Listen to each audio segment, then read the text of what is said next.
What's up, ladies and gentlemen? Wolfcryer here, and today we're going to be talking about Diablo 3 as they have pushed patch 2.6.6 to the PTR. And this is for Season 18, which is going to be called the Season of Triune. And with this patch comes new legendary affixes for some of the legendary items that did not previously have a affix attached to them. New craftable set bonuses and a brand new item for barbarians, as well as a brand new legendary gem. So let's jump right into it. First up, let's talk about the seasonal theme, which is going to be the Season of Triune.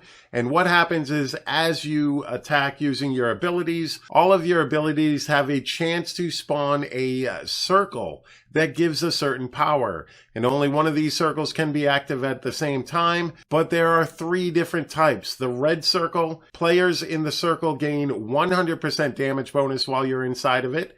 Resource cost reduction, which is the blue circle, and players will receive a 50% discount on resources spent while you're in it. And the bluish green one, which is going to be the cooldown reduction circle. So any of your skills that are currently on cooldown, when you get into this circle, they come off cooldown much faster. Now, these circles are similar in size to the power circle that you gain from the Oculus ring, and I really want to see how this will play out in endgame.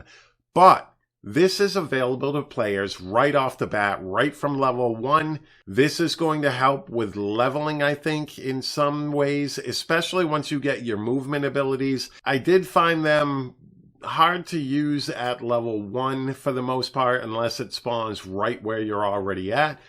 But as you get your movement abilities, this is going to be very impactful on the game. Now, this was something that I did not expect to see coming into this patch. I did not see something brand new being added to the game. I thought they were going to continue with the whole, this set is now available to use without a set or something along those lines. Similar to the last two, the Royal Ring of Grandeur buff and the Legacy of Nightmares buff. I thought it was going to continue along that route, and I am so glad that it didn't, and this changes things up enough to make it somewhat interesting. But because the Season of Nightmares, which was Season 17's theme, proved to be so popular, they have also added a new legendary gem, ladies and gentlemen.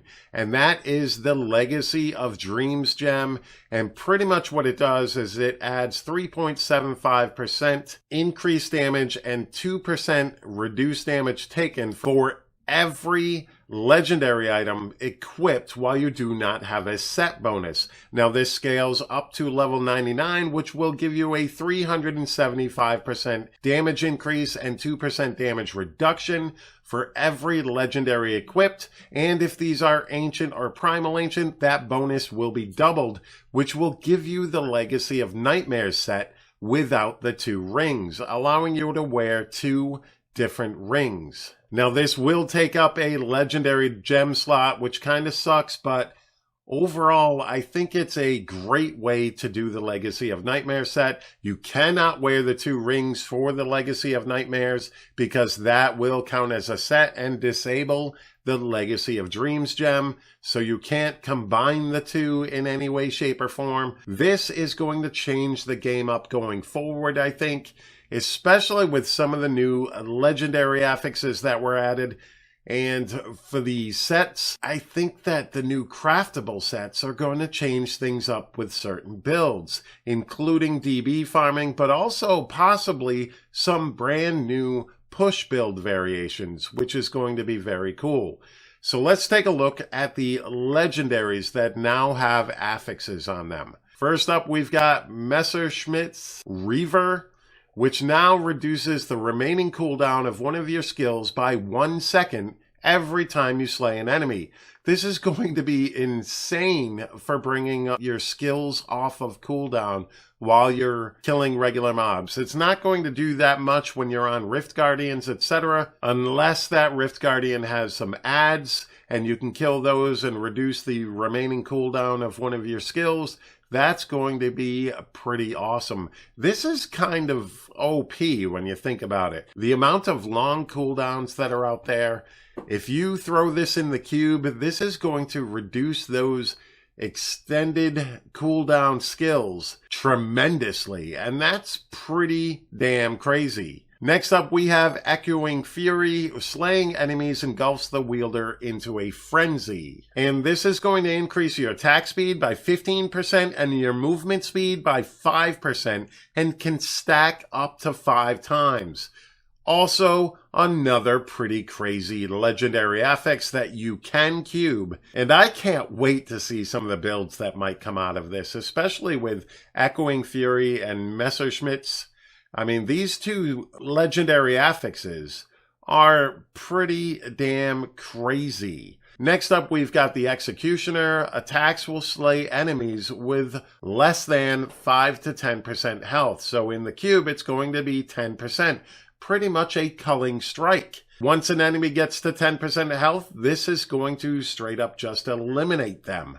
And that's pretty crazy. It's kind of like a frailty buff for other people.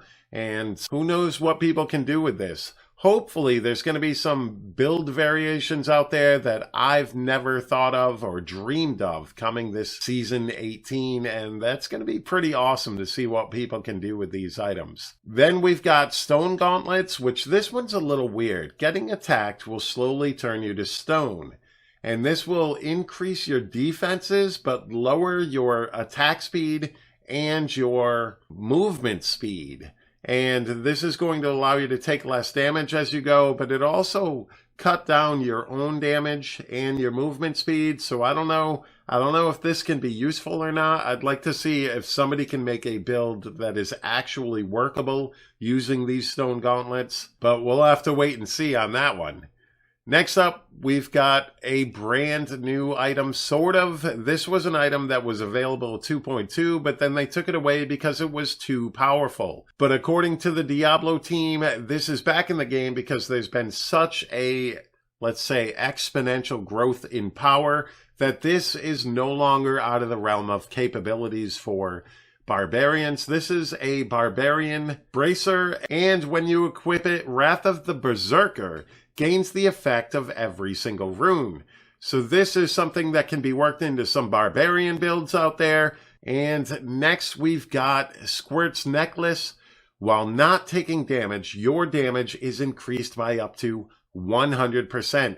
And damage taken is increased by up to 50%. Means you become a super glass cannon if you don't take any damage. All of a sudden, you're dealing 100% more damage, but you have the capability of getting one shot because you are taking up to 50% more damage. So, pretty interesting take on Squirt's Necklace with that different legendary power. This is not something that mitigates damage. It actually makes you take more damage. And then we've got the Flavor of Time. Pylon effects last twice as long.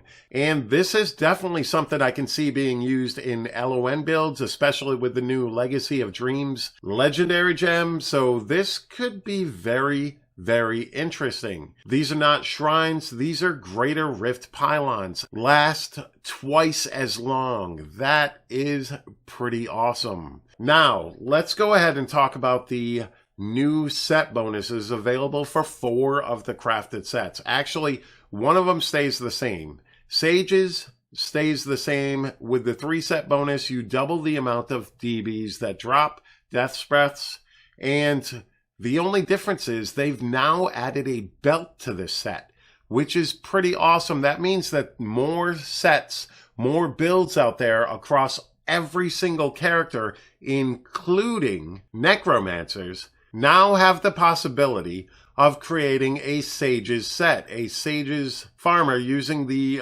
Royal Ring of Grandeur. So now even necromancers will be able to run 2 sets at the same time. You can run Sages and one of your other sets, and this is going to allow for quicker DB farming by every class across the board, which is pretty awesome. Now, the new version of the Cane set. The 2-piece set bonus now grants 5% increased experience at level 70, which was initially 3%, but the 3-piece set bonus now allows a 25% chance to gain an extra Greater Rift keystone while you're farming Nephilim Rifts, trying to get those keys so that you can run GRs. I don't see many applications for this. I don't think anybody was having a ton of trouble getting keys, but it's a good option out there for people looking to improve or increase their Greater Rift keys. Kane's set now offers the chance at getting another one. Then we're looking at Guild's Authority set. This is pretty beast. The 2-piece set bonus now reduces damage taken by 15% and increases damage dealt by 30%. And the 3-piece set bonus reduces damage from elites by 30% and increases damage against elites by 30%. This is a pretty decent damage bonus. I mean, you're looking at 30 and 30 versus elites, and you're looking at a pretty decent damage reduction as well. So Guild's Authority could possibly be worked into some of the builds out there, maybe using Royal Ring of the Grandeur, gaining the 3-piece set bonus for all guilds and the 6-piece set bonus of one of the sets out there, and this could lead to some interesting builds as well. But my favorite of all of these so far is going to be Captain Crimson's. Captain Crimson's 2-piece set bonus now regenerates 6,000 life per second, but it also grants 20% cooldown and 20% resource cost reduction. But the 3-piece set bonus, damage dealt is increased by your percentage of cooldown reduction, and damage taken is reduced by your resource cost reduction. That's pretty crazy. So if I take my normal Sun Wuko's build that I would run for Sun Wuko's Wave of Light, Vengeful Wind, Kayashiro's, you're running the Royal Ring of Grandeur in the cube anyways to get all 6 pieces and run your So Crins. But now I can throw on Captain Crimson's. Watch my damage, 2.4 million damage. Now I throw on all guilds, and now I'm looking at 3.4 million damage just by throwing this on. With this build, what I did was I threw Leoric's Crown in the cube and a diamond in my helm, and this is pretty insane. Only 2 pieces of gear right now have Caldesons on it, so I have the ability to increase my damage substantially.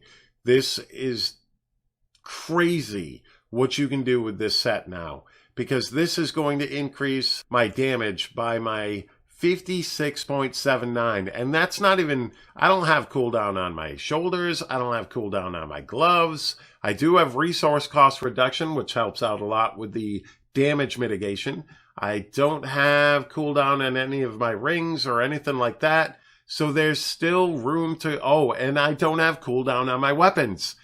So there's definitely more spots where I can take a look at increasing my cooldown, or if I'm a little squishy, I can throw resource cost reduction on instead and increase my damage reduction. And that's pretty awesome. I'm actually looking forward to checking out Captain Crimson's on multiple sets, multiple builds, and testing that out on the PTR.